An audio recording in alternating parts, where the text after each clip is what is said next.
안녕하세요, 조씨입니다. 이 장면 다들 기억하시나요? 밤이 막 탑에 들어와 해동과 대화하고 있는 장면입니다. 이후 유리 자하드가 등장하고 밤에게 말을 거는데요.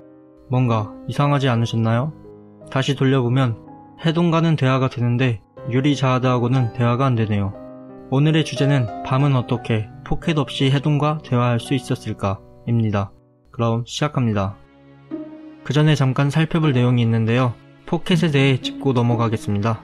포켓은 공방의 3대 발명품 중 하나입니다. 주요 기능은 관리자와의 계약과 탑의 언어를 맥세스어로 변환해주는 기능을 가지고 있습니다. 이외에도 타이머, 전화, 메시지, 위치 추적, 전자지갑 등의 여러가지 기능이 있으며 비가시 모드로 외형을 감출 수도 있고 모두 같은 외형이 아닌 여러가지 모양이 있습니다. 첫 번째, 탑의 언어.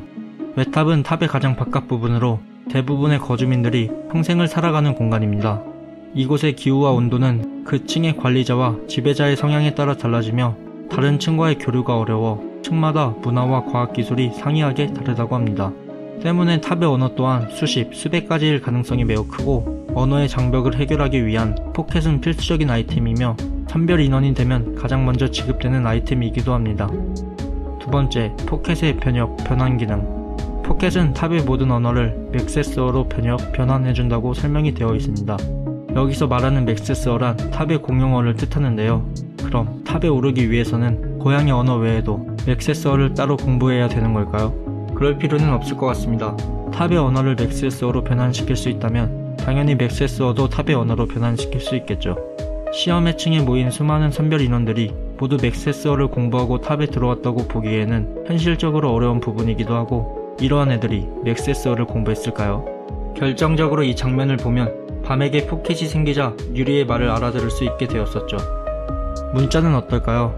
작중에는 쿤 아게로가 탑의 공용어가 아닌 13월의 무기를 만든 아슐 에드와로의 언어를 읽는 모습을 보여주었고 많은 선별 인원들이 포켓으로 메시지를 주고받거나 쪽지와 종이를 교환하는 모습을 보여주었습니다. 이때 글자들을 모두 비교해보면 맥세스어로 통일된 것이 아닌 그 형태가 모두 다르다는 것을 볼 수 있습니다. 따라서 맥세스어를 모른다 하더라도 포켓이 있다면 통역 및 번역은 가능할 것입니다. 그럼 맥세스어가 왜 탑의 공용어일까요? 작중에는 외탑과 중간지역이 거래가 가능하다는 내용을 볼 수 있습니다. 선별 인원이 아니면 포켓을 사용할 수 없기 때문에 이들은 거래를 위해 공통된 언어가 필요했을 테고 이럴 때 사용하는 공용어가 맥세스어가 아니었나 싶습니다. 다시 본론으로 넘어가서 세 번째, 해도는 어떻게 밤의 언어를 알고 말을 걸 수 있었을까요? 이것은 밤이 탑에 들어오기 전 라일이 먼저 해돈에게 말을 걸었기 때문에 해돈은 밤의 언어를 알 수 있었고 먼저 말도 걸 수 있었습니다. 네 번째, 해돈은 모든 언어를 알고 있을까요? 해돈은 관리자들 중에서도 가장 베테랑이라고 하며 최하층의 관리자이자 이례적으로 모든 층을 돌아다닐 수 있습니다. 그래서 탑의 사람들을 선별하는 업무를 담당하고 있는데 업무의 특성상 탑의 모든 언어를 알고 있을 가능성이 높은 캐릭터이죠. 물론 모른다고 하더라도 해돈 또한 포켓을 이용한다면 충분히 대화가 가능했을 겁니다. 하지만 이러한 경우를 생각해보면 어떨까요? 예를 들어 라일이 영어로 말을 걸었다면 포켓은 이를 변환하여 해돈에게는 한글로 들렸을 겁니다. 하지만 자신에게 들렸던 한글로 대답한 것이 아닌 영어로 대답을 했기 때문에 포켓을 사용하지 않았을 가능성이 더 큰 것이죠. 다섯 번째, 밤이 쓰는 언어는 탑 안의 언어이다. 포켓의 설명을 보면 탑 안의 모든 언어를 맥세스어로 변환해준다고 합니다. 이 장면은 포켓이 없는 밤이 등대로 의사를 전달하는 장면인데요. 다시 말해 밤은 포켓이 있어야만 말을 할 수 있다는 소리가 됩니다. 이것은 밤이 쓰는 언어를 포켓이 인식하여 변환할 수 있다는 것이고 결국 밤이 쓰는 언어가 탑 안의 언어라는 것이죠. 전 내용과 합쳐본다면 탑 안의 언어였기 때문에 해돈과도 대화가 될 수 있지 않았을까요? 여섯 번째, 라일의 언어. 탑에 들어오기 전 라일과 밤은 대화를 할 수 있었습니다. 또한 라일과 밤은 필체가 일치하는데 이는 밤이 라일에게 언어를 배웠기 때문이죠. 그럼 어떻게 라일은 탑 안의 언어를 알 수 있었을까요?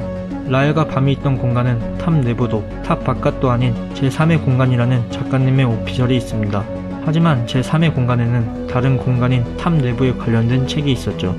이것으로 예측해 볼 수 있는 것은 제3의 공간에는 탑을 알고 있던 인물의 개입이 있었다는 것입니다. 대표적으로 알렌이 있겠죠. 때문에 라일이 알렌으로부터 언어를 배웠을 가능성도 생각해 볼 수 있습니다. 일곱 번째, 그럼 어떤 언어일까요? 라일이 밤에게 가르쳐준 글자를 살펴보면 두 가지 글자를 발견할 수 있는데요. 이것과 탑의 언어를 비교해본다면 어떨까요? 작중에는 비슷하게 생긴 문자가 자주 등장하는 것을 볼 수 있습니다. 이 언어가 무엇인지는 정확히 알 수 없지만 자주 발견된다는 점에서 탑의 공용어인 맥세스어일 가능성이 높습니다. 그리고 두 언어를 비교해보면 형태가 매우 유사하다는 것을 볼 수 있습니다. 하지만 유사하다는 이유만으로 같은 언어라고 보기는 어렵죠. 8번째, 포켓의 상징. 2부 52와 작가님의 후기를 보면 포켓은 선별 인원임을 입증하는 하나의 자격증과 같다고 합니다. 그리고 밤은 헤돈에게 포켓을 받지 못했고 에반 에드록에게 A급 포켓을 받게 됩니다. 이후 악마의 오른팔 에피소드에서 쿤이 A급 포켓을 보고 비올레가 밤이라는 의심을 하게 되었었죠. 작가님의 오피셜로 헤돈과 밤이 말이 통했던 게 중요한 복선 중의 하나라고 하는데요. 라엘이 아를렌으로부터 언어를 배웠을 수도 있고 라엘 자체가 외탑이나 중간지역 출신일지도 모르죠. 2010년에는 어떤 분이 밤은 비선별 인원이지만 탑 안에서 태어났기 때문에 대화가 되는 것이다 라고 놀라운 예측도 하셨습니다. 그래서 여러분의 의견이 궁금합니다. 제가 준비한 영상은 여기까지입니다. 영상이 재밌었다면 구독과 좋아요 부탁드립니다.